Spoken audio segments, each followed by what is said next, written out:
আজ দেখাবো আপনাদের ফিরনি, আর এটা আপনারা খুব সহজে বাড়িতে বানিয়ে নিতে পারবেন। আর এইগুলো সব বাচ্চারা সবাই খেতে ভালোবাসে। তারা যাওয়া যাক রেসিপির দিকে।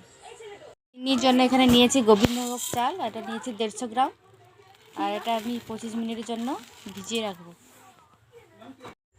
চালটা থেকে এভাবে গুঁড়ো করে নিয়েছি সুজির মতো,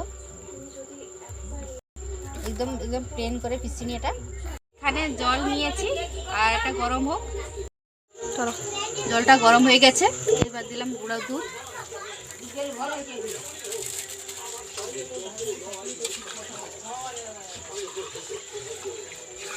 ভালো করে মিশিয়ে নিলাম,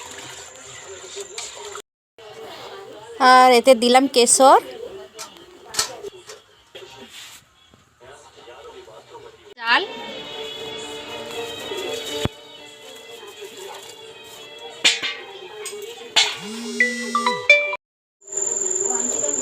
দিলাম একটুখানি লবণ।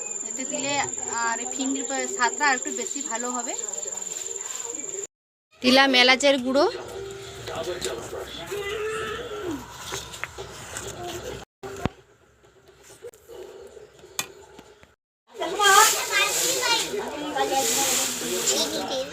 চিনি,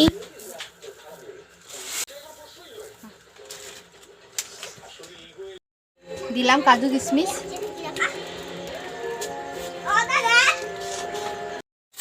হয়ে গেছে, এবার নামিয়ে নেব।